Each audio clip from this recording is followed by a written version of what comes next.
কারণ আমরা প্রবাসীর বউ, সেজন্য বৃষ্টি কাদা যাই থাকুক না কেন আমরা কিন্তু এখন রাস্তায় বের হতেই হইব, ছেলেদের নিয়ে স্কুলে যাইতেই হইব, বাজার ঘাট করতেই হইব, এটাই আমাদের নিয়ম। তো দেখেন এই যে রাস্তায় যে আমি পার হব এখান দিয়া, কত কষ্ট করে যে পার হয়েছি তা বলার মতো না, অনেক রিস্ক। আর এই যে জুতা তো পুরা ভিজে গেছে, আমার ভাইয়ের বউ জুতা তো ঠিক আছে। তো আমরা দুইজন অনেক কষ্ট করে এখান দিয়ে পার হইলাম।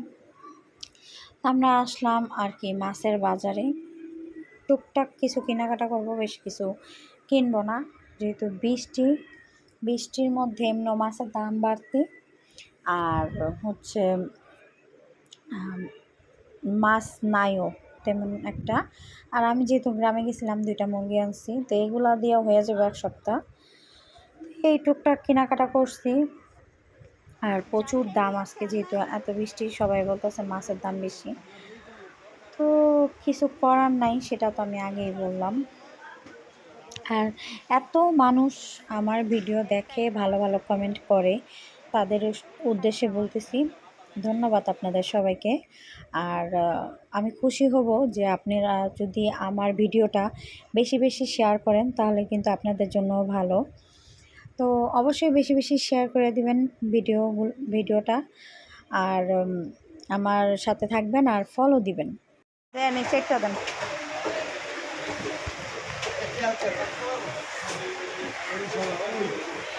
এখন রিস্কা দেবো না, 750 করে, হ্যাঁ সরি 700 করে। আরে স্বামী দেখো, এত বড় কোরাল মাছ দেখছো স্বামী, আমার টাকা শেষ হয়ে যাবে যদি কিনতে যাই, বুঝছো? দরকার নেই, আমরা ছোটো মাছ কিনি।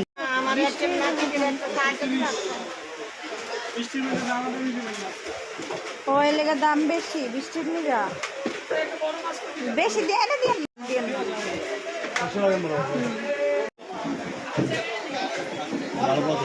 কত করে?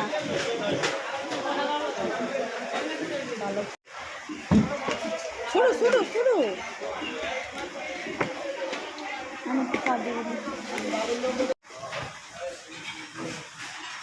তুমি নাস্তা নিতে আসছো, কি অবস্থা?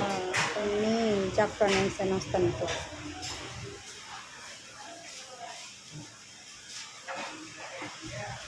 বিসমিল্লাহির রহমানির রহিম। ভাবি আপনি কি বের করছেন? সাপের বাক্স দেখান, তাড়াতাড়ি খোলেন, সিরামিরা হালাইব।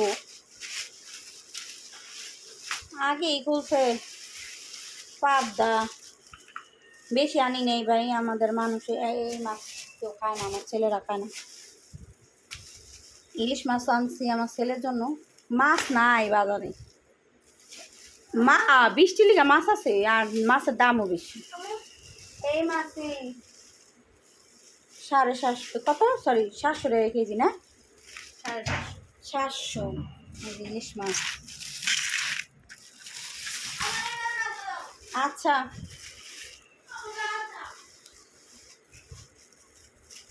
আর তেলাপিয়া মাছ আনছি 2টা।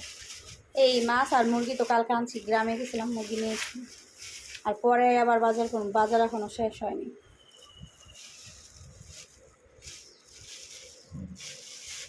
আসার সময় আমি জাফরানের থেকে নাস্তা নিয়ে আসছি, একদম বাজে, পরোটাগুলা শক্ত, আর আমার আম্মু একটু চা দিছে, আমি আবার চা ছাড়া খেতে পারি না। ঠিক আছে, নাস্তা খেয়ে নিলাম, আর মাছগুলা ভালো করে ধুইছি, কাটছি, কাটার পরে কিন্তু ধুয়ে নিছি। এই যে আমার মাছগুলো এখন সাজাই নিছি, তা আমি কিন্তু এখন বক্সে বক্সে রাখবো আর কি, মাছগুলো বক্সে রেখে দিব। সবাই ভালো থাকবেন, আমাদের ভিডিওটা বেশি বেশি দেখবেন আর শেয়ার করে দিবেন। আল্লাহ হাফেজ।